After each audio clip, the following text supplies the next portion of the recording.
dẹ̀ ṣe sí mi gẹ́gẹ́ bí tiwa mi. Àánú ni mo rí gbà lọ́wọ́ Ọlọ́run mi.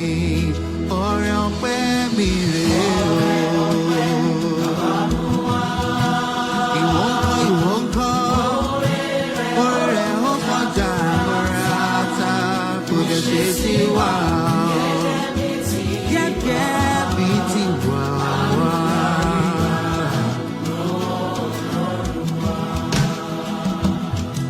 Ọ̀pọ̀ lóore tá ò fojú.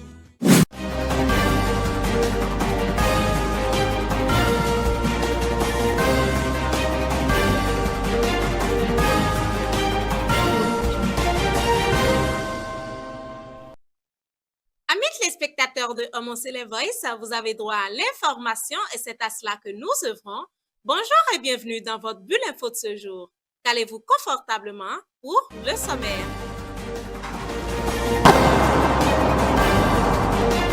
Homo Cele Voice, la voix de l'ECC. Fête des moissons sur la paroisse Auréophèe de Kassoto dimanche 31 août dernier. On fait le point dans cette édition. Culte du premier jeudi dans l'église du christianisme céleste, les images de ce mois de septembre dans quelques instants. Concert spirituel et fête des moissons sur la paroisse Getsemane de Kokotome dimanche 31 août. On en parle dans cette édition. Homo Cele Voice, la voix de l'ECC. À nouveau bonjour et ravi de vous retrouver dans votre bulle info de ce jour. Le dimanche 31 août dernier, la paroisse Auréophèe de Kassoto a célébré sa fête annuelle des moissons. Voici le reportage réalisé par Homo Cele Voice.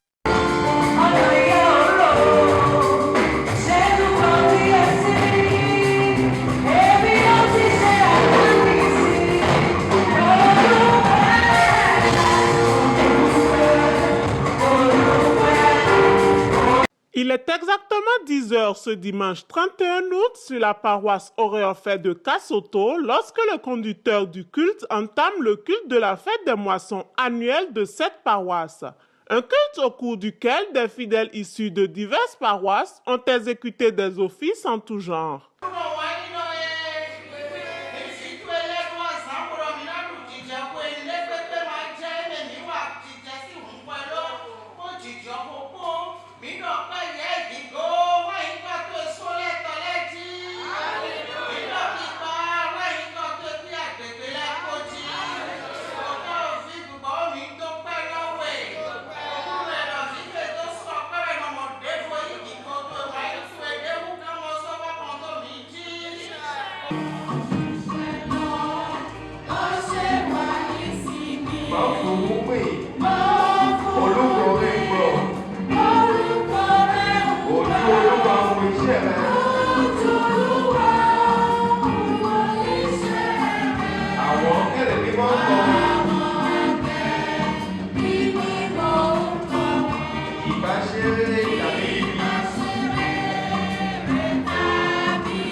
Tu célébreras des fêtes en mon honneur.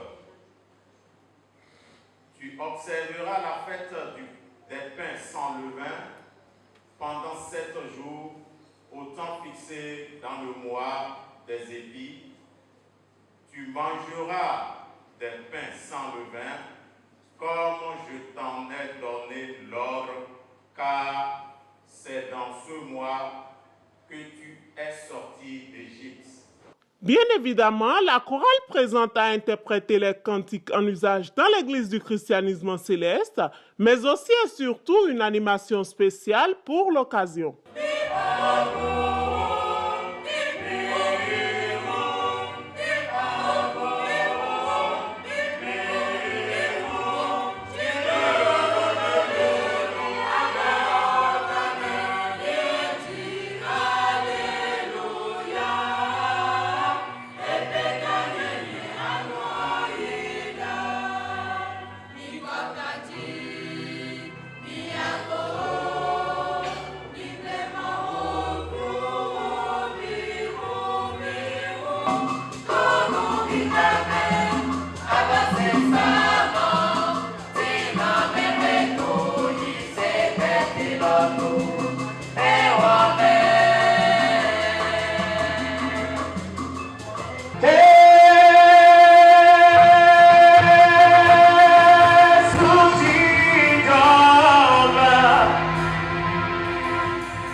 Jésù ti jọba.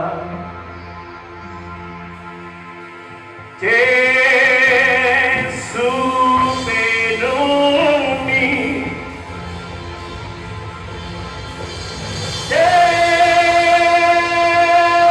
Jésù pẹ̀lú mi. Ẹ̀mí mímọ́ ló sọ fún mi. Jésù pẹ̀lú mi. Ìwòsàn nínú ẹ̀jẹ̀ Jésù. Ìwòsàn nínú ẹ̀jẹ̀ rẹ̀. Ìwòsàn nínú ẹ̀jẹ̀ Jésù. Ìwòsàn nínú ẹ̀jẹ̀ rẹ̀. Agbára.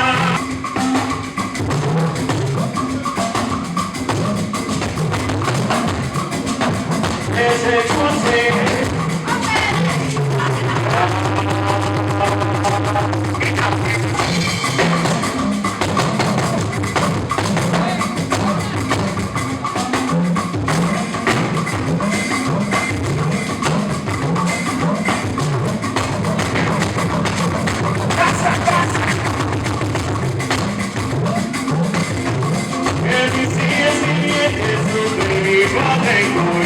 À ces étapes importantes vient s'ajouter la prédication afin que chaque fidèle présent puisse profiter d'un moment privilégié avec l'Esprit Saint.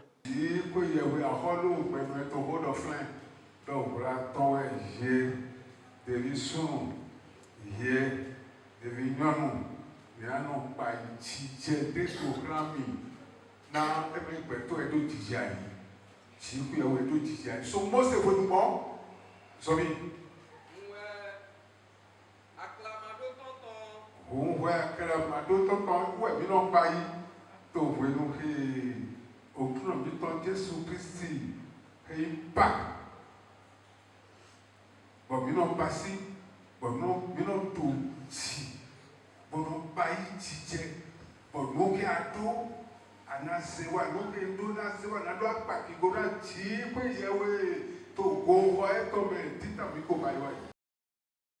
Le culte du premier jeudi revêt une grande importance dans l'Église du christianisme céleste. Découvrez ici les images de ce mois de septembre. Jeudi 4 septembre 2025, toutes les paroisses de l'Église du christianisme céleste ont célébré le culte mensuel du premier jeudi. Comme à l'accoutumée, les fidèles de l'association œcuménique Jésus me voit de Zobo dans le littoral au Bénin ont exécuté des chants, des danses et des prières à l'Éternel Dieu.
Mais dans cette association œcuménique dénommée Jésus me voit, la célébration de ce culte se fait d'une manière assez particulière afin de permettre aux fidèles d'en tirer toutes les bénédictions.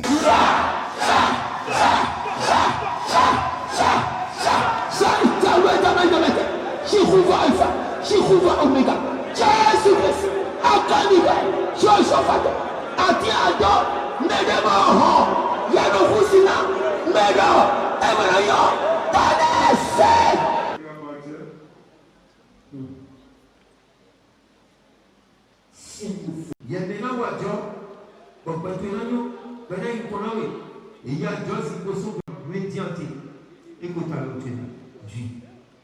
Agbani bango, agbadonami, toi chef d'homme, agbadonami, toi chef d'homme, agbadonami, toi chef d'homme, empêche ensemble, attends le donnawe, tout ça, tout ça. Et c'est quasiment à l'aube que chaque fidèle peut sereinement se retourner à son domicile, aguerri de forces spirituelles pour affronter le mois. Le premier Jésus, il wa pour le jour d'aro inami, avant il d'aro, donnant les bio demi. Et mais coup du jour qu'elle a un demi, donnant demi, coup du jour demi, les bio le premier Jésus l'homme. Donc mi donnant nos wa premier Jésus au pataki. Il mi wa premier Jésus là. Et là, mi kaka je moi le c'est faut mais avant continuer moi de na dawe le bonne. À la misitita les po sont toyin au azantinta au sont ton na gusia au loton sin vie. Pataki a demimite azantien soutien neto au à la misitita soutien neto au memite ton au sont septembre ton là sont pataki do po yina gusia au loton sin vie parce que pour si au son ouais au son mais agun lo e jote ouais au son mais jiwo yiro azon ato ton papa mere ver samie bire o judo chofa e ko nous comptons sous son papa nyansu Nathaniel papa banale mais sous timbo e sous l'homme ouais ye yiro yete o sous lo yin sun da ho yin na agun se o lon to se vi o zo mlo yin sun septembre ton lo de o sun da ho yin na nous sous non joto sous l'homme o ko si sun ouais o zo mo e gbe lo e gbon vona na de ko le bi.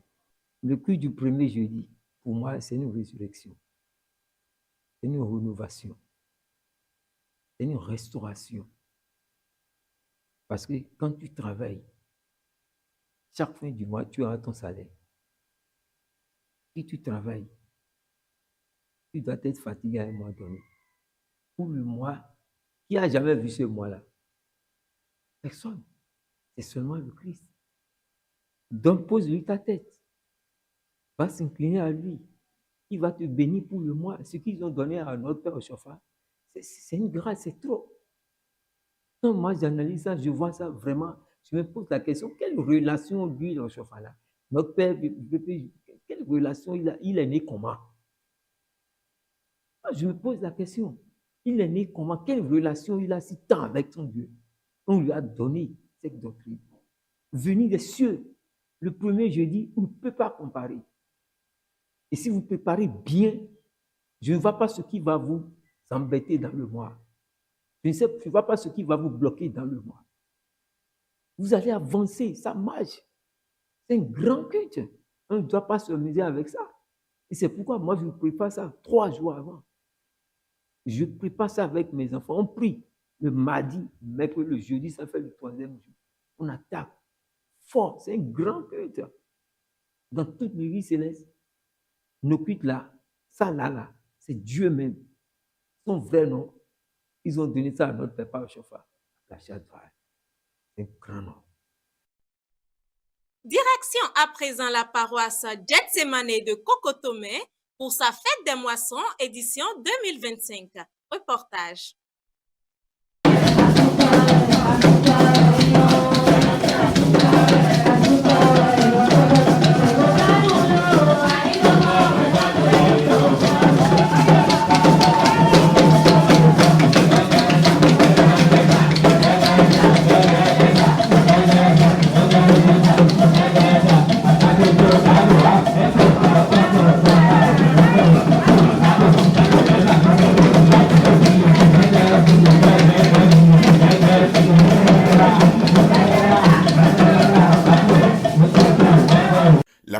paroisse Gestemane de Kokotometanu dans l'Atlantique au Bénin a choisi la date du 31 août 2025 pour célébrer sa fête des moissons annuelle. Elle n'a donc aménagé aucun effort pour que l'événement soit mémorable.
Il ne lui manque plus que le pouvoir royal. Esaïe regarde David d'un œil mauvais à partir de ce jour-là. Le jour suivant, un esprit mauvais envoyé par Dieu tombe sur Saül. Et le roi entre en transe dans sa maison. David joue de la cithare comme tous les autres jours. Et Saül tient sa lance à la main. Des prières jusqu'à la lecture en passant par l'exécution des cantiques, tout a été fait dans les règles de l'art. Des règles telles que le respect du thème de la prédication de ce dimanche. À sa voisin, Saül. À sa voisin, David. Saül, m'a dit Jésus. M'a dit David Jésus. À mon canton, bon, mon canton fort. Maintenant, pas encore, Goliath a dit, mais nous pas encore. David, il a sorti, il a été demeuré. Mais il a posé pour ça en 2000. Et nous dit, et tout le monde s'y est démenti. Et tout le monde dit, le miroir. Moi, ça, c'est le vie. Et donc, il y a un enfant, et nous l'avons dit. Et c'est pour la dire, qui vous dit à la. Bon, mais vous savez quoi le dire? Les gens, vous doivent. Et nous mettons vous. Car peut-être qu'ils me l'ont. Mais Dieu nous y a l'air, parce que nous avons besoin de Dieu à l'école. Nous l'avons bien. Vous êtes fatigué. Eh bien, notre roi, ça, quand il y a combien d'heures? Mais ça, quand il y a l'autre. Mais il y a pas un complot quand il y a l'autre. Alléluia. Bon. Yero haji we baha. Bo haji do e la yero. Savi no fia o bata 1000. David ne o bata 10,000. Bo Savi c'est bon. Pour hantene. Era ni a David. David e baha. Alléluia. David e baha. E o bata 10,000 là e. Bo dion était so. Mais vous pas. Et tiens, ça veut dire David là, il a quoi dire? Vous voyez, Goliath va vous dire, mais vous pouvez,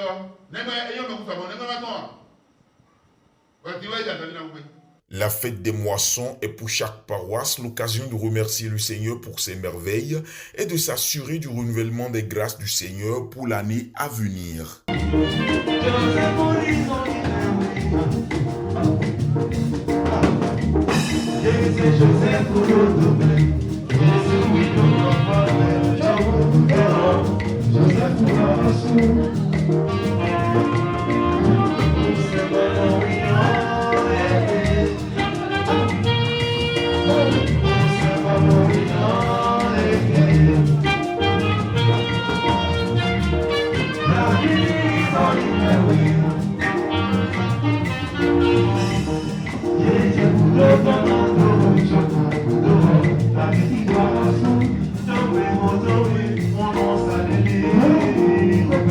Thank you.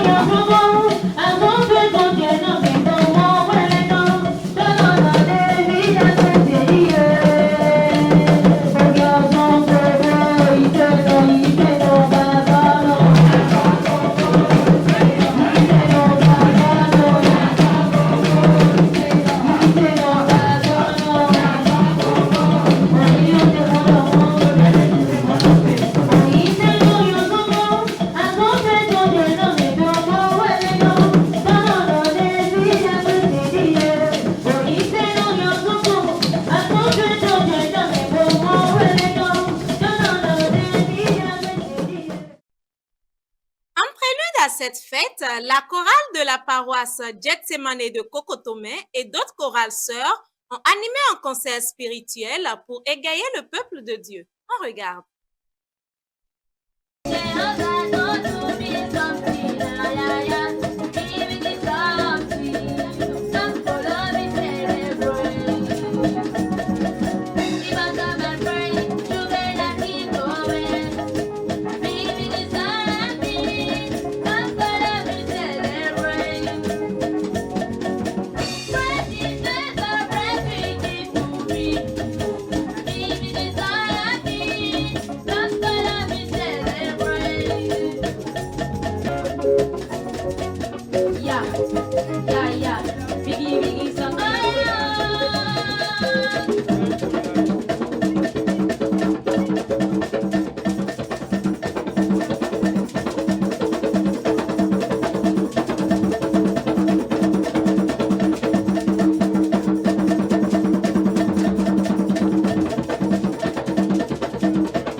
Jamais 203, la paroisse Saint-Jonas, cité d'Ochofa dans Blanc-Gandin, a célébré sa fête des moissons le même dimanche.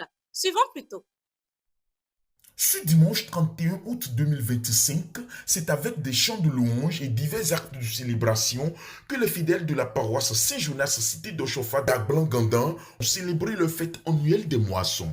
Pour l'occasion, de nombreux dignitaires ont fait le déplacement afin de contribuer à la réussite de ce grand événement. Un rassemblement de fidèles en tout genre venus rendre grâce à Dieu de la plus belle des manières.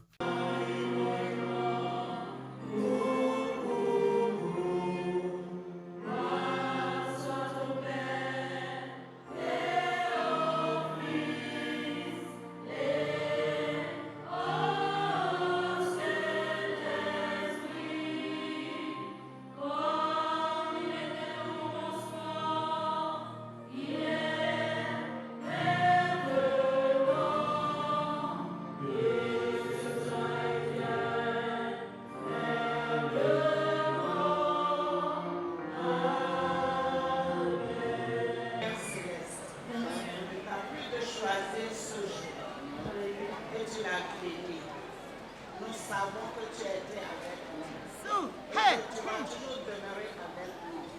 Pour ceci, nous te disons merci. Merci Seigneur.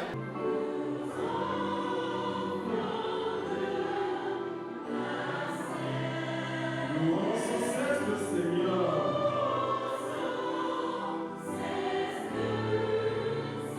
Alléluia, sois notre chant.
amis téléspectateurs de Homo Voice, c'est la fin de votre bulle info de ce jour. Au plaisir de vous retrouver bientôt pour une nouvelle édition. D'ici là, mettons notre espoir en l'Éternel, car la miséricorde est auprès de l'Éternel et la rédemption est auprès de lui en abondance. Shalom, alléluia.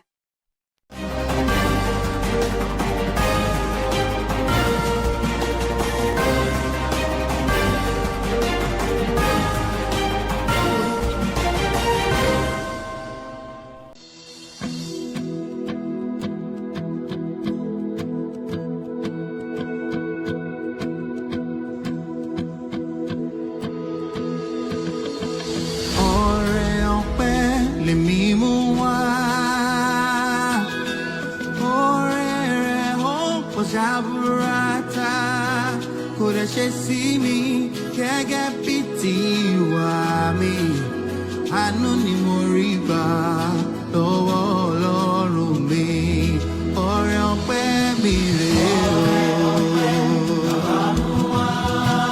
Ìwọ ńkọ́ oore rẹ̀ ó kọjá jaburata kódà ṣe sí wa gẹ́gẹ́ bí tiwa.